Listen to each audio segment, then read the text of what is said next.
telling her, I was asking her, how many things should I bring with me? How many people are registered? She said, well, 77. I said, well, okay, so I should bring about 50. And she was like, no, they're going to come. And I'm like, okay, I'm thinking to myself, actually, I told her, typically when I go to a conference and they talk about the keynote speaker, that's the part I can skip. I can sleep another hour, and then I'll catch the sessions later. So I want to thank you guys for coming.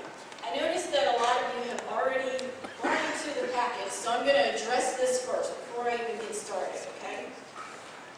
Inside this packet, believe it or not, there's one piece of paper that, in my opinion, is the most important thing in the packet. In this package, it gives you, at the bottom, some directions on how to download some information. That information is going to be invaluable to you as teachers. Because what I have done is I've gone through thousands of NASA websites, and I pulled out a list of the ones that I thought had materials that teachers can actually use in their classroom. And so I've compiled that list, and that list can be downloaded through these instructions. Because when you go out, some of you are already teaching, some of you haven't started yet, but when you do start teaching, you will find out you have no free time. You have no extra time. You have no time to go through the 1 million plus websites that NASA has and all the materials that they have to try to find something that's going to help you.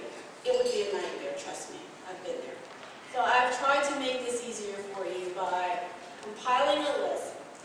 It's by no means a comprehensive list. I have not had time to go through all 1 million plus websites, but it's a good place to start. You all also have a DVD in that packet. Some of you have one that says Cosmic Collisions, and then some other people have one that says Journey to the Stars. Both are IMAC movies.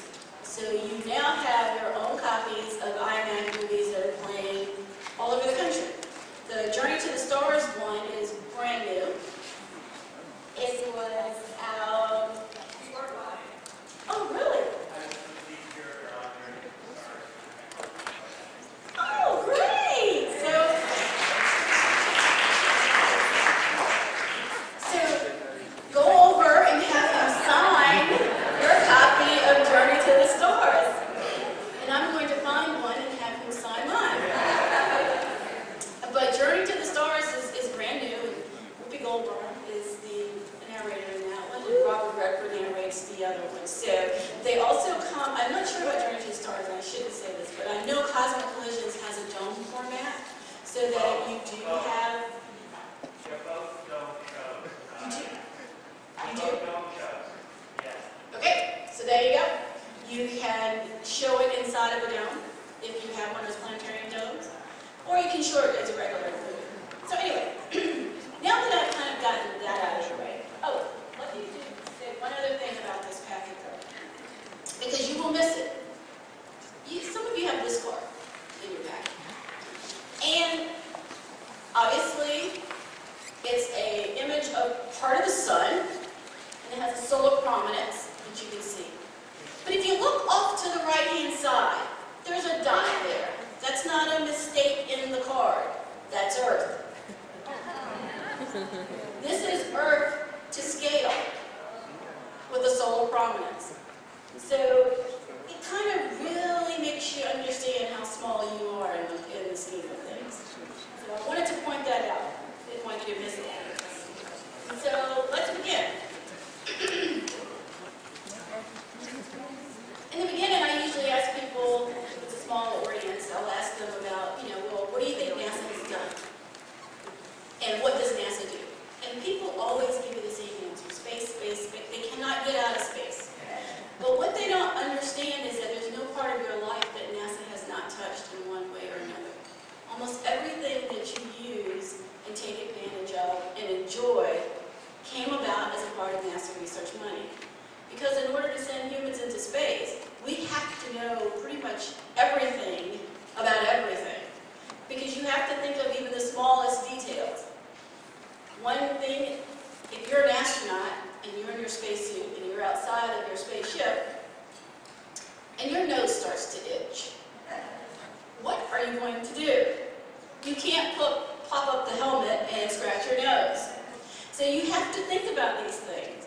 And so inside of the helmet, believe it or not, there's a little stick, a little rubber on the end of it, that he can move from the outside to scratch his nose.